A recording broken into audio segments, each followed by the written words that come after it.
Welcome back mga kababayan sa Tagalog Crime Stories kung saan ibinabahagi ko ang aking obsession sa true crimes at isinasalaysay ko ito sa Tagalog.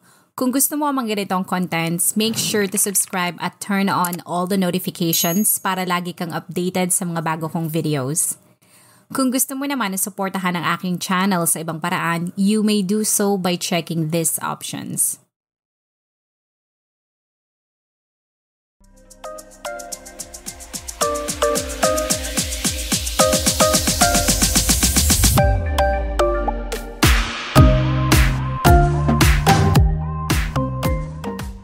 Sa video na yan ay makikita mo ang Filipina na si Marivic na naninirahan sa state ng Texas. Kung pupuntahan mo ang kanyang social media account, makikita mo na mahilig siya sa makeup, fashion, isa rin siyang fur mom at proud na ina ng kanyang mga anak at tinatawag niya ang kanyang sarili bilang happy wife ng isang Amerikano. Katulad ng karamihan ng mga Filipino-American couple, ang dalawa ay nagkakilala sa internet. At pagkatapos lamang ng ilang beses na pagpunta ng nobyo nitong Amerikano sa Pilipinas, inalok siya nito ng kasal na hindi naman ito tinanggihan. Nang maproseso at maprubahan ang kanyang visa, si Marivic ay masayang nag-impake at dala ang ilan niyang bagahe, lakas loob siyang sumakay ng eroplano para makasama ang lalaking kanyang minamahal. Nang siya ay dumating sa Texas ay hindi naman siya binigo ng kanyang fiancé. Nang matapos ang kanilang kasal, ang dalawa ay tahimik na nagsama sa iisang bubong. Si Marivic ay mainit na tananggap ng pamilya ng kanyang asawa at pagkalipas ng ilang taon, ang dalawa ay biniyayaan ng mga anak na lalong nagpatatag ng kanilang pagsasama. Ngunit sa likod ng masasayang litrato na makikita mo sa kanyang social media, merong mga bagay na hindi ipinapakita si Marivic. Yan ay ang hirap sa pag-a-adjust sa bagong buhay niya sa Amerika. Salamat sa magandang klima sa Texas ay parang hindi na rin siya umalis sa Pilipinas. Hindi rin siya naging mahiyain pagdating sa pakikipagkaibigan sa ibang mga Filipino sa kanilang lugar. Kaya sa loob lamang ng ilang taon ay nagkaroon siya ng hindi lamang isa kundi maraming mga Pinay na kaibigan. Kung may pagkakataon at meron siyang pondo, nagagawa rin ni Marivic na umuwi ng Pilipinas para makita ang kanyang pamilya at mga kamag-anak. Ngunit noong nakaraang taon lamang ang pag-uwi niya sa Pilipinas ay magbabago. Dahil noong May 2024, ay pumanaw ang kanyang mahal na ina. Ang nangyari ang naging rason kung bakit naging emosyonal at nakadama ng sobrang kalungkutan si Marivic. Pero katulad ng lagi nitong ginagawa, ay lakas loob nitong sinuong ang pagsubok. At sa tulong ng kanyang pamilya, mga kaibigan at kanyang mga hobbies, ay unti-unti siyang nakabangon. Pero sa mahigit isang dekada niyang paninirahan sa Texas, hindi lamang yan ang pagsubok na hinarap niya. Pero ang mga tao ay nasurpresa dahil nasangkot siya sa isang investigasyon na ikinagulat hindi lamang ng Filipino community sa Texas pero pati na rin ng mga Amerikanong nakaalam sa nangyari. At para maintindihan mo ang sinasabi ko ay mag-time travel tayo at bumalik sa taong 2016. Base sa ulat, si Marivic na nooy kasal at meron pang isang anak ay naging kaibigan ang isa pang Filipina na kinilalang si Mary Grace. Ang dalawa ay naging malapit sa isa't isa dahil bukod sa pareho silang born and raised sa Pilipinas, ang mga ito ay parehas din na may asawang mga Amerikano. Ang kanilang hirap sa pag-a-adjust sa USA ang isa sa maraming dahilan kung bakit sila naging malapit sa isa't isa. Si Mary ay naiulat na kasal sa lalaking kinilala na si Clarence McNatt. Ito ay naiulat na isang federal agent sa Border Patrol and Marshal Service. Sa ganda ng benepisyo at sahod ni McNatt, ay nagawa nitong magkaroon ng sarili niyang bahay, sasakyan at lupain. Ngunit kahit matatawag mong maganda na ang takbo ng kanyang karera, ay wala namang swerte si Clarence pagdating sa pag-ibig. Ayon sa mga kaibigan nito, ang federal officer ay hindi naman mahiyain. Sa totoo nga ay kapag ito ay may natipuhan, ay confident itong lalapitan ng babae. Pero ang itsura, pananamit at kung paano dalhin ni Clarence ang kanyang sarili ay tila hindi patok o bumebenta sa mga Amerikana. Nang paulit-ulit ang kabiguan niyang nararanasan, ay itinuon nito ang kanyang atensyon sa internet dating. Ang Amerikano ay mabilis na gumawa ng kanyang account at simula nang ma-activate ang profile nito na pagtanto ni Clarence na dapat matagal na pala siyang gumawa o sumali sa internet dating sapagkat tila bagong mundo ang kanyang napasukan. Doon ay nakita niya na totoo nga ang kasabihan na there are plenty of fish in the sea. Sa dami ng iba't ibang lahi ng mga kababaihan, ang ganda ng mga Filipina ang namutawi at nag-focus si Clarence na makakilala ng Pinay na maaari niya maging nobya. Ayon sa mga kaibigan nito, sa loob lamang ng ilang araw, ibinahagi sa kanila ni Clarence na hindi na nito mabilang ang mga Filipina na nakausap niya. Ang atensyon na nakukuha nito mula sa mga Pinay ang nagpalakas ng loob at confidence nito. Hindi ito naging mapili sa mga babaeng kinakausap niya, ngunit kalaunan ay mas nagustuhan nito ang mga Pinay na nakatira sa probinsya at mas bata sa kanya. Nang tanungin kung bakit hindi ito humanap ng kaedad niya ay lagi nitong sinasabi na ang edad ay numero lamang at hindi importante sa dalawang taong nagmamahalan. Pagkatapos ng ilang buwan, si Clarence ay opisyal na naging nobya ang Filipina na si Mary Grace. Mabilis itong bumili ng plane ticket at sa interview sa mga kaibigan nito ay sinabi ng Amerikano na pinili niya ang probinsyana dahil sa konserbatibo nitong pananaw sa buhay. Mas napatunayan niya na hindi nga ito maarte, mareklamo at dagdag puntos din kay Mary ang lagi nitong pagsang-ayon kahit ano ang maging desisyon ni Clarence. Kung ang mga Amerikano at iba mga Filipino ay magtataas ng kilay kung makikita nilang magkasama ang dalawa dahil halata na higit na mas matanda talaga si Clarence, ay hindi naman yun nakapigil sa mga ito. Hindi nila pinansin ang panalait at komento ng ibang mga tao, lalo na at ang mismo mga magulang ni Mary ay hindi pinigilan ang balak nila. Nang malaman ng Pinay na plano pala ni Clarence na dalhin siya sa Amerika ay sa kanyang isip, malaking oportunidad yun para makaalis sa kanilang maliit na probinsya. At kung siya ay makapunta sa Amerika ay sigurado na matutulungan niya ang kanyang mga magulang na makaahon sa hirap. Ang pag-oo niya sa proposal ay naging mabilis at pagkatapos nilang makakalap ng mga ebidensya na magpapatunay na totoo nga ang kanilang pagmamahalan tulad ng mga litrato kasama ang pamilya ni Mary, plane ticket at pag-uusap nila sa internet, ang dalawa ay mabilis na nagsabit ng mga papeles para maproseso ang K1 o mas sikat sa tawag na fiancé visa. Nang naitakda na ang interview dito, si Mary ay masayang sumakay ng eroplano para pumunta sa US Embassy na makikita sa Maynila. Silang dalawa ni Clarence ay masaya dahil on the spot ay inaprubahan ng immigration officer ang visa. At pagkalipas lamang na mahigit 1 linggo ay natanggap niya ang kanyang K1 visa na nangangahulugan lamang na bilang na ang kanyang panahon bago siya umalis sa Pilipinas. Bagamat masaya na silang dalawa ay magkakasama na, alam ni Clarence kung gaano magiging mahirap sa kanyang fiancé na iiwan ito ang kanyang pamilya.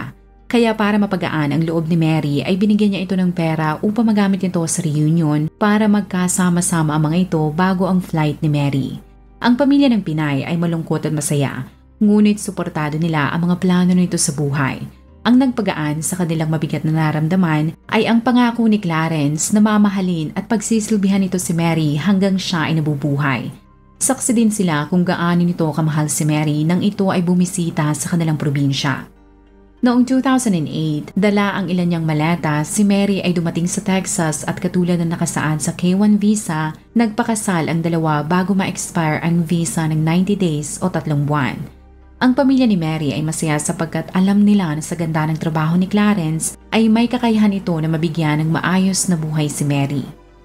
Sa loob ng ilang taon ay pinatunayan ni Clarence na hindi nagkamali si Mary sa pagtitiwala sa kanya. Sa social media ay makikita din kung gaano naging maayos ang relasyon ng dalawa at kalaunan ang mga taong pinagdududahan ang relasyon ng mga ito sa US at Pilipinas ay unti-unting tinanggap ang katotohanan na kahit malayo ang agwat ng edad ng dalawa ay naging maayos ang relasyon ng mga ito. Bukod sa magandang pagsasama, sabayan pa ng pagkakaroon nito ng maayos na trabaho, si Mary ay hindi naging problema na umuwi ng Pilipinas. Ngunit ang ipinapakita nilang magandang relasyon sa internet ay nasira at noong 2018 ang isa sa kanila ay dinala sa presinto at sinampahan ng patong-patong na mga kaso.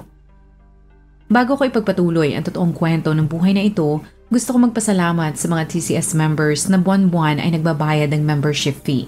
Mga taong nagbibigay ng suporta sa pamamagitan ng Super Thanks at Buy Me a Coffee. Kahit sa mga tao mula sa Facebook na nagbibigay ng stars at sa inyo na walang sawang nanonood sa channel na ito. Dahil sa suporta nyo ay nagawa kong ma-access ang mismong court documents na magbibigay sa atin kung ano ba talaga ang nangyari at ano ang punot dulo ng lahat. Base sa mga dokumento na nabasa ko, ang mga litrato na ipinapakita ng dalawa sa social media ay piling-pili lamang para ipakita sa mga tao na sila ay merong perpektong pagsasama. Lalo na sa social media ni Clarence, ito ay puno ng papuri kay Mary. Doon ay lagi niyang ipinagmamalaki na napakaswerte niya bilang asawa nito sapagkat lahat ng naisin niya ay ginagawa nito. sa punto na hindi na maiwasan ng mga tao na sabihin na sunod-sunurad na lamang si Mary at wala na itong sariling pag-iisip o kakayahan na mag-isip para sa kanyang sarili. Sa korte ay naungkat din ang hirap at komplikadong sitwasyon na pinapasok ng mga babae o lalaki na pumupunta sa US gamit ang K-1 o fiancé visa. Maaaring sabihin ng mga tao na napakaswerte ng mga ito dahil makakarating na sila sa Amerika at magiging mabilis ang pagginhawa ng buhay ng mga naiwan ng mga ito sa probinsya o anumang lugar sa Pilipinas. Ngunit ang hindi nila alam ay hindi kaagad makakapagtrabaho ang mga ito hanggat hindi sila nakakapag-adjust ng status o sa madaling salita, hanggat hindi nila natatanggap ang kanilang green card ay nakatenga ang mga ito sa loob ng bahay dahil hindi sila maaaring makapagtrabaho. Ibig sabihin, ang pinansyal na aspeto at pressure ay nasa kanilang Amerikano o Amerikanong fiancé. Sa loob ng korte ay sinabi ni Clarence na buwan-buwan ay binibigyan niya ng pera ang pamilya ni Mary. At kung hindi siya makapagbigay ay nagagalit ang kanyang asawa at ang malala kung hindi niya sinusunod ang lahat ng kagustuhan nito ay hindi ito makikipagtalik sa kanya. Ang sinabi niyang yan ay itinanggi naman ng prosecutor. Sinabi nito na ang biktima sa sitwasyon ay ang mas batang si Mary. Isiniwalat nito na noong makarating pala si Mary sa Texas, ang dating mapagmahal na si Clarence ay nag-iba at ang tunay nitong ugali ay lumabas. Nagsimula ang lahat sa simpleng pagkontrol nito sa mga kinakausap ni Mary. Pero kalaunan ay pati ang lugar na maaaring itong puntahan ay nakadepende kay Clarence. Ibinahagi din ng prosecutor na noong makuha ni Mary ang green card, ginawa nito ang lahat para pakisamahan si Clarence. Kahit hindi kalakihan ang sahod nito ay nagbibigay siya para pambayad ng mga bills. At kung may extra ay yun ang ipinapadala nito sa kanyang pamilya sa Pilipinas. Ang pagkakamali lamang ni Mary ayon sa prosecutor ay hindi ito naging transparent o naging tapat sa totoong nararanasan nito sa Texas. Sinabi ng abogado na katulad ng ibang mga Filipino na nasa ibang bansa, mas pinili ni Mary na itago ang mga nararanasan niyang problema dahil una, siya ay may asawa na at ang pangalawa ay ayaw niyang mag-alala ang mga ito sa kanyang sitwasyon.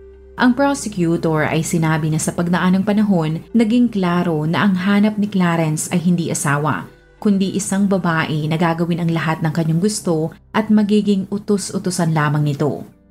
Ang pagiging probinsyana, kakulangan at pagiging Asian ni Mary ang dahilan kung bakit kinakaya-kaya lamang siya ni Clarence. At ang nakadagdag pa ay sigurado ang Amerikano na kahit anong gawin niya sa mas bata niyang asawa, ay wala itong gagawin kundi ang umiyak. Hindi ito magsusumbong sa mga otoridad o kahit kanino sapagkat kapag sila ay naghiwalay, confident si Clarence na wala itong mapupuntahan at walang taong tutulong dito. Ngunit ang hindi niya alam kahit mahina ang tingin niya kay Mary, ito ay merong naging kaibigan at ang isa sa mga ito ay si Marivic na nakatira din sa Texas. Kung ang mga ito ay hindi abala sa kanilang trabaho o gawaing bahay, sinisigurado na magkaibigan na magkikita sila. Sa social media ay makikita mong mahilig ang dalawa sa fashion at kung merong camera ay sinisigurado nilang kukunan nila ang mga damit nilang sinusuot. Ang dalawa ay naging mag-best friend. Si Marivic ang naging takbuhan nito kung siya ay may problema. Si Marivic din ang tanging tao na nakakaalam ng pangit na trato ni Clarence at bilang isang kaibigan, pinayuhan niya si Mary na kung umabot na sa punto na siya ay sinasaktan na ng kanyang asawa, ay wag na wag itong mag-aatubili na sabihin sa kanya. Sa sinumpaan nitong salaysay ay nagpatotoo si Marivic na hindi lamang masasakit na salita ang natatanggap ni Mary, ngunit umabot na rin ito sa punto na sinasaktan na ang kanyang kaibigan ni Clarence. Para sa mga Pinay na nasa USA at kayo ay nakakatanggap ng pang-aabuso mula sa inyong partner o asawa, huwag kayong manahimik dahil isang Google mo lamang ay meron kang makikita na malapit na shelter na handang kumupkup sa iyo o pati anak mo. Ang parehong payong yan ang sinabi ni Marivic kay Mary. Ngunit katulad ng ibang babae na nakakaranas ng pang-aabuso, sa una lamang hihiwalay si Mary dahil kapag nakausap na nito si Clarence, ang Amerikano na magaling magpaikot ng ulo ay lagi itong nabobola, kaya pang ulit-ulit na bumabalik sa poder niya ang Filipina. Sapagkat naniniwala si Mary na wala ng ibang lalaki na tatanggap sa kanya dahil yun ang laging sinasabi sa kanya ni Clarence, na karaniwan lamang na ginagawa ng mga taong mapangmanipula at narcissist. Naging paulit-ulit ang pagpapayo ni Marivic sa kanyang kaibigan sa punto na para na siyang sirang recording. Ngunit kahit ganon ay hindi niya sinukuan si Mary. Pero nagulat siya nang isang katok ang narinig niya sa kanilang bahay at nang buksan niya ang pintuan ay tumambad sa kanya ang mukha ng isang detective. Inimbita siya nito sa presinto at doon ay nalaman ni Marivic na napakaswerte niya na humihinga pa siya dahil meron palang isang tao na gustong magpapatay sa kanya. Sa court documents ay nabunyag pala na noong buwan ng October taong 2016, si Mary ay lakas loob ng iniwan ang kanyang mapang-abusong asawa. At sa halip na sa women's shelter, ito ay tumuloy at bukas palad na tinanggap ni Marie Chris at asawa nito sa kanilang bahay. Habang pinaplano ni Mary ang kanyang susunod na gagawin para maayos na makapaghiwalay sa asawa nito, ang hindi nila alam ay hindi sila tatantanan ni Clarence. Sa press briefing na ito ng Harris County Jail, ay ibinunyag ng mga otoridad na sinampahan nila ang Amerikano ng patong-patong na mga kaso. Sa trial ay humarap ang kaibigan mismo ni Clarence na kinilala sa pangalang Kent. Ang dalawa ay magkapit-bahay, madalas sa mga itong mag-usap sa telepono at lagi din ang mga itong magkasama tuwing magpapagawa sila ng sasakyan. Sinabi ni Kent na bago makipaghiwalay si Mary ay laging nababanggit sa kanya ni Clarence ang problema ng dalawa. Si Kent na dating nagsilbi bilang isang US Navy ay lakas loob na nilapitan ni Clarence dahil confident ito na nasa punto na sila ng kanilang pagkakaibigan na kahit anong sabihin at hilingin niya kay Kent ay gagawin at pagbibigyan ito. Ibinunyag nito na gusto ni Clarence na maghanap siya ng mga veteranong US Navy na kayang pumatay sa kanyang asawa at kaibigan nito na si Marie Chris. Ibinahagi nito sa korte na kung sakaling makahanap siya, ang plano ni Clarence ay gusto nitong ipadukot sina Mary at kung kanilang nanaisin ay payag na payag ito na maghasa ang dalawa. Noong una ay akala niya ay nagbibiro lamang ito pero sa mga sumunod na araw ay paulit-ulit ang pagkikwento ni Clarence tungkol sa plano at kalaunan ay ibinigay na rin ito ang address ng bahay ni Marie Chris. Nang mapagtanto niya na hindi talaga ito nagbibiro ay sinabi niya dito na wala pa siyang nahanap ng mga tao na gagawa ng kanyang plano. Kaya habang naghihintay ay pinakiusapan niya ito na isulat ang bawat detalye kung ano ang gusto niyang gawin sa dalawang Filipina. Si Clarence ay mabilis na isinulat ang plano at doon ay nakalagay na kung makidnap ng mga kawatan ang magkaibigan, dapat na mga itong tanggalin ang damit ng dalawa habang nasa sasakyan. Tapos utusan at pilitin ng mga ito na magtalik sina Marie Chris.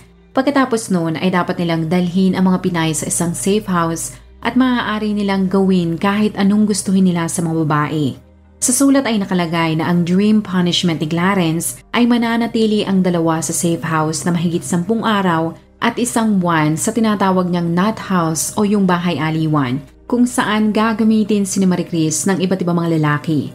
Nakalagay pa doon na pwede nilang bigyan ng mga ito ng mga droga para high na high ang mga ito habang nakikipagtalik. At gusto rin niyang i-record ng mga ito ang pakikipagsiping na Marie Chris. Bukod sa address ng bahay ay inilagay din doon ni Clarence kung saan nagtatrabaho ang dalawa. Kinuha ni Kent ang sulat at nangako na kukuha siya ng 3 tao na kayang-kayang gawin ang kanyang mga kahilingan.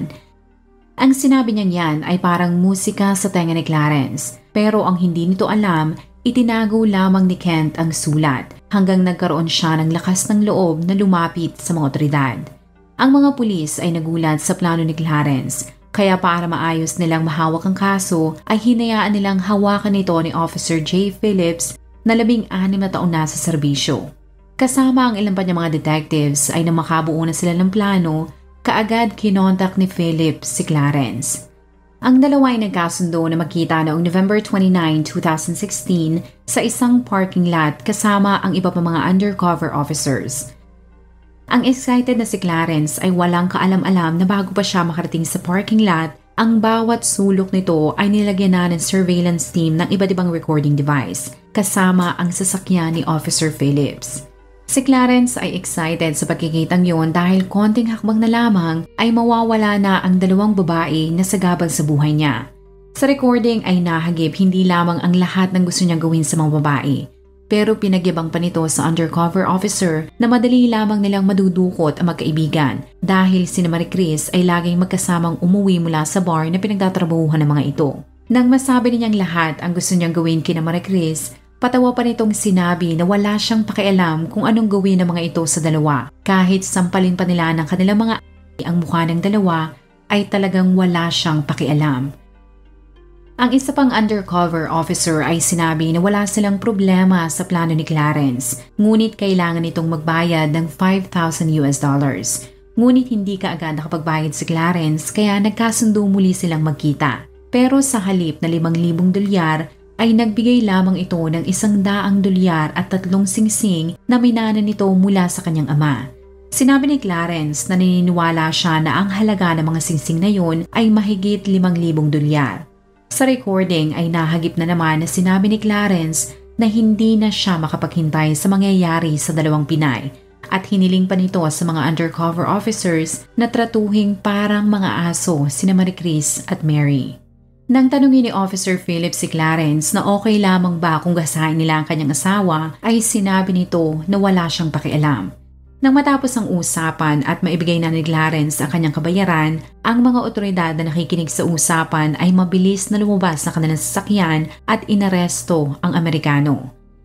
Ang kotse nito ay mabilis na hinalughog at doon ay nakumpiska ang 2 bag na naglalaman ng tali ng aso, posas, sandalyas, zip ties, pangkulay ng buhok, toothpaste, toothbrush, wipes, sabon, deodorant, mga tali, duct tape, lubricants at mga disposable gloves. Nakitaan din ito ng gamot na pampatulog at mga ipinagbabawal na gamot. Nang ito ay maaresto, ang 63 taong gulang ay sinabi na kaya siya galit na galit sa 2 Pinay ay sa kadahilanan na naniniwala siya na ang kanyang asawa ay iniwan siya para maipagpatuloy nito ang kanyang relasyon kay Mary. Sa madaling salita ay naniniwala si Clarence na ang 2 Filipina ay magkarelasyon. Ang akusasyon niyang yan ay itinanggi naman ng 2 magkaibigan.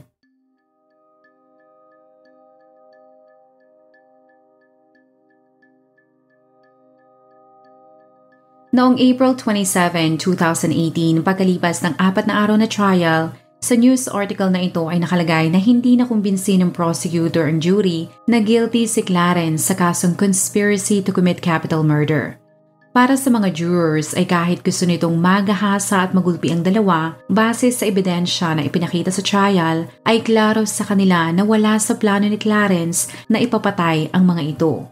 Mas naniwala sila sa kampo ng nasasakdal na ang tanging gusto lamang nito ay takutin ang dalawa para umalis ang mga Filipina sa Texas. Dahil dyan, sa halip na makulong ito habang buhay, ay ibinaba ang kaso at naparusahan lamang ito na makulong sa loob ng 5 taon at ito ay sasailalim sa 10 taong probation. Ang kampo ni Clarence ay nag-appeal kaagad dahil gusto nilang mas mapababa pa ang sentensya. Ngunit ang judge ay sumang-ayon na tama lamang ang desisyon ng hukom sa unang trial. As of this recording, si Maricris ay makikita mong aktibo pa rin sa social media. Pero kahit saan ka naman maghanap, ay wala kang makikitang profile ni Mary na palagay ko ay isang wais na desisyon sapagkat hindi natin alam ang takbo ng isip ni Clarence. Baka isang araw ay magplano naman ito laban sa kanyang dating asawang Filipina. Kung ikaw ay nakinig hanggang sa dulo ng video na ito, maraming salamat sa panonood sa episode na ito. Please consider leaving a comment or i-like ang video na ito. At kung may kaso ka na gusto mong i-cover ko, please let me know. Magandang araw sa'yo, kabayan.